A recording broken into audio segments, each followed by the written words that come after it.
questions for Coach Spavital? You played mainly two running backs, more so than trying to alternate. The positives and negatives of lathering a couple guys up and getting them a ton of carries rather than rotating a bunch of them. Yeah, that's kind of what we try for.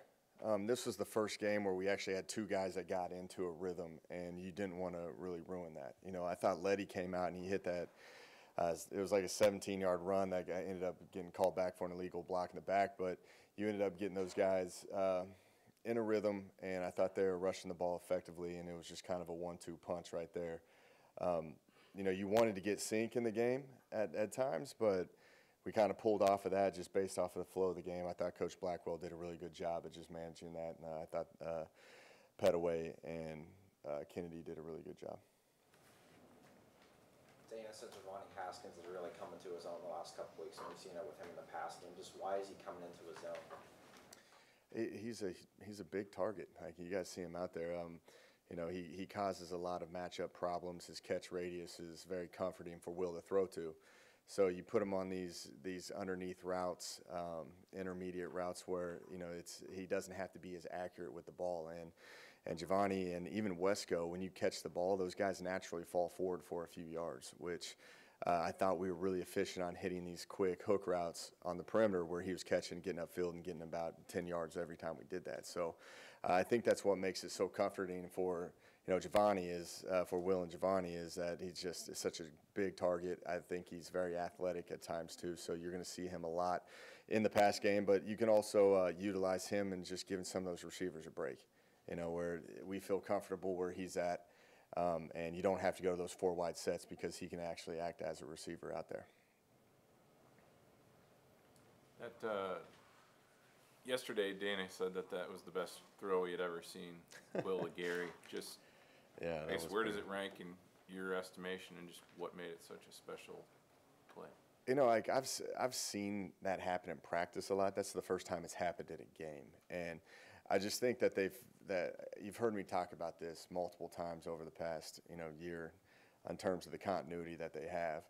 And, you know, that is what makes that such a difficult throw is it's a down the field throw where they actually matched pretty well with them, where you have to be accurate with it. But Will was kind of scrambling and moving out to the right where he had to naturally shut his footwork down, where it looks like he's throwing off balance, but what he's really trying to do is that internal clock and that spatial awareness of how much space he's got left in the red zone, that he had to shut it down and get rid of it based off of the demeanor of how Gary was full speed and trying to take it over the top.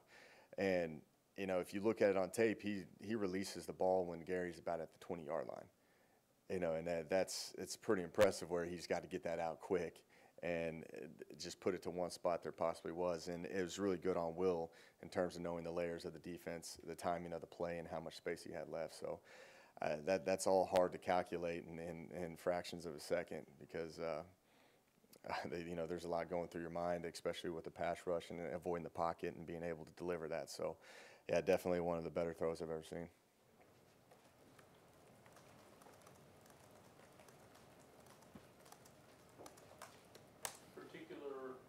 Challenges that TCU presents, that 4-2 is a different look. Yeah, I think this is going to be a tough challenge. You know, this is a defense that is very good. They make you earn everything. They're more multiple than what they've been. You know, they are a 4-2 front, but lately they've been doing a lot of odd packages based off of, I believe, injuries and moving around a lot of guys and giving that defensive line a break at times. And so you're going to see them move in and out a lot of different fronts, and they're really sound with it. I think this is going to be one of our toughest challenges as an offense moving forward, just on how they make you work for everything. You have to be on point. You can't take this one lightly because they're going to make you earn every single yard that you produce. Two ends have half of their sacks just about. You have to consider maybe keeping Wesco as an extra blocker to chip and help out your tackles because they do get a lot of pressure from the outside? They do. Yeah, you're definitely going to have to put them in account, not just in, you know, pass rush, but also in the run game. They're very active in the run game. They do a lot of stunts and twists especially front side into the run. We got to be patient of what we're trying to accomplish with our zone schemes, because you can tell that he's been defending this stuff for a long time, and he's very sound at doing it, and probably one of the best at it. And they're very disruptive with those defensive ends. Last year they gave us problems. We're number 15. He would end up being at a defensive end and twist all the way and hit Will in the backside B gap. So you got to be able to pass twists off and bump them all off. You got to make sure that, if they are on the edge, that you got to get hats on him, because he can condense the pocket quickly and still be disruptive in the run game. So I think it's going to be a tough challenge for our O-line. One thing is that they're not sitting there stagnant, and they're going to be moving around a lot, so we got to be able to pass off a lot of things and communicate. They flip-flop them? Do they line up on the same side? They don't. No, they keep them, right side, left side. Okay. What goes through your mind, speaking of the O-line, when you see Yadney's been ejected? I mean, what kind of thoughts ran through there at first? It happened on a PAT, so it gave me a little time to kind of discuss and go through it. But that's what we talk about all the time. If we had a tackle go down, this is going to be our answer. You're going to put Kelby Wickline in the game as the swing tackle. If there was going to be another injury, then we're probably going to put Josh Sills out there at tackle. So you got to, as a coach, you always play, you have the contingency plans. But I was just trying to figure out what happened. There was like a couple plays with unsportsmanlike with David Sills that got flagged, and then with the Yadney play, and I couldn't tell what was going on, and then I had no idea if there was an ejection or not. And once they kind of calmed everybody down and said he was out and he was going to the locker room, then we just kind of naturally went on our way. And you have to realize as a coach, like, you can't really bring him back, so you have to move forward with the plan. It's the same thing with the question I talked about with Jack Allison going in the game. If he goes down, Will goes out for a play, you got to move forward with the game plan and be comfortable with Jack in the game. How did you think Kelby handled himself? I thought he did a great job. We rep those kids a lot. I think Coach Wickline does a really good job at repping guys at all different spots and getting them prepared. And what people don't see is on Will's touchdown, they blitz a corner and Kelby kicks out to it and gives him enough time to throw the ball. And that just shows you where Kelby is mentally with the game, being a coach's kid. And he went out there and from a comfort standpoint for Will, you didn't see him being any rattled, like any hesitation with him, any just confusion of just putting the focus on the offensive line. I think they were on their third D end overhanded. Were you conscious of that, even though you had Kelby over there? They were down to Hager went out there. Yeah, they got banged up, and their corner went down. Safety didn't play. But that's the attrition of college football. Like I'm saying, if you look at us too, we're pretty banged up as well. It's just that to that point of the season where, you just gotta, if someone goes down, you gotta move forward with what you got and make sure that you put those kids in the right position. Were you trying to attack that a little bit though, or just run your normal offense? It came into account. It was also, we were running the ball behind Colton McKivitz too, which. He had a good edge to himself in this game, and we kind of put the emphasis on getting that way. I thought running behind Wesco was pretty effective too. And if you look at Petaway's run for a 20-yard run for touchdown, like Wesco gets after the guy and blocks him probably about 15, 20 yards down the field. You talked about getting the tight end involved. Is this what you envisioned with what Wesco's given you with the run and the pass and everything? Exactly. We're starting to get into a rhythm of it and starting to get comfortable with what he's doing. And I think that's just going to keep evolving. This is the time of the year where you got to be multiple with stuff, and those guys make us a lot more multiple as an offense. It seems like he makes you guys more physical too. Very physical. I think that's something that Wesco brings to the game. I thought he played with an aggressive nature the entire game, and we need him to continue to bring that for the rest of these games. Going to Colton's side on the run, that was the game plan going in, not an adjustment, I guess, when you got it. No, it was. It was. It's Colton. Like, we knew that they're going to be in an odd front, and Colton is very good at that type of block, where we were allowing the offensive line to block the box and having Wesco block any of the perimeter stuff. And we knew that Colton could get that block, and Wesco was going to be on a safety. He actually blocked 2 guys on that touchdown run for a Petaway, which,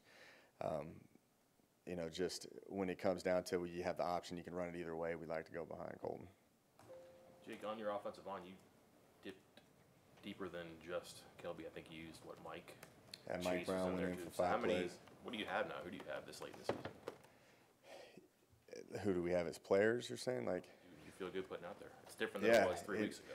I'm saying you get into that redshirt rule, and, when you start playing a lot of games and it was pretty hot down there on the field, you're going to use a lot of different bodies. And, obviously injuries occur, and people had to play a little bit more snaps than usual, and we got to the end of the game where we do feel comfortable with Mike Brown coming in the game and giving guys a break. And I thought he actually had some pretty good energy too, and you could tell you had a fresh guy in the game, especially in the fourth quarter.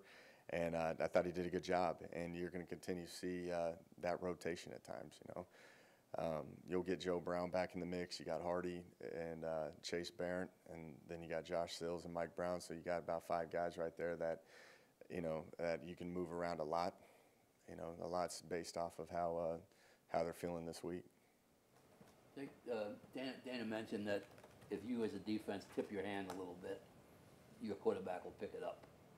I mean, he says he's as good as anybody's seen doing that. Yeah. What goes into that? What goes into knowing what they're doing?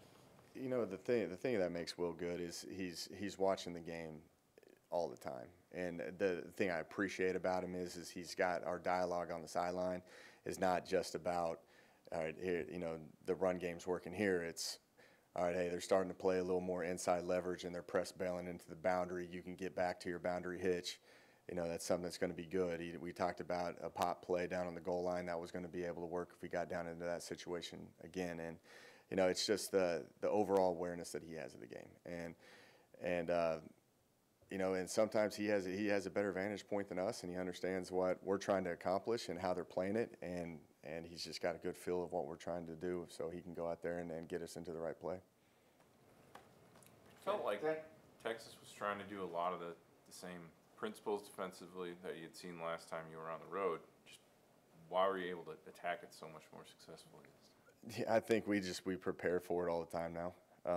That is kind of the new fad that's going on right now in college football is the 3-2 box with the overhang stack backer at about 10 yards. And we were expecting them to get that into that a little bit. They played it a little bit more than what we thought and kind of tweaked it a little bit differently than what they showed on tape. But we're well aware of that right now, and that's some of the adjustments that we did over the bye week. And I thought our kids handled it pretty good. They threw a lot of different fronts at us.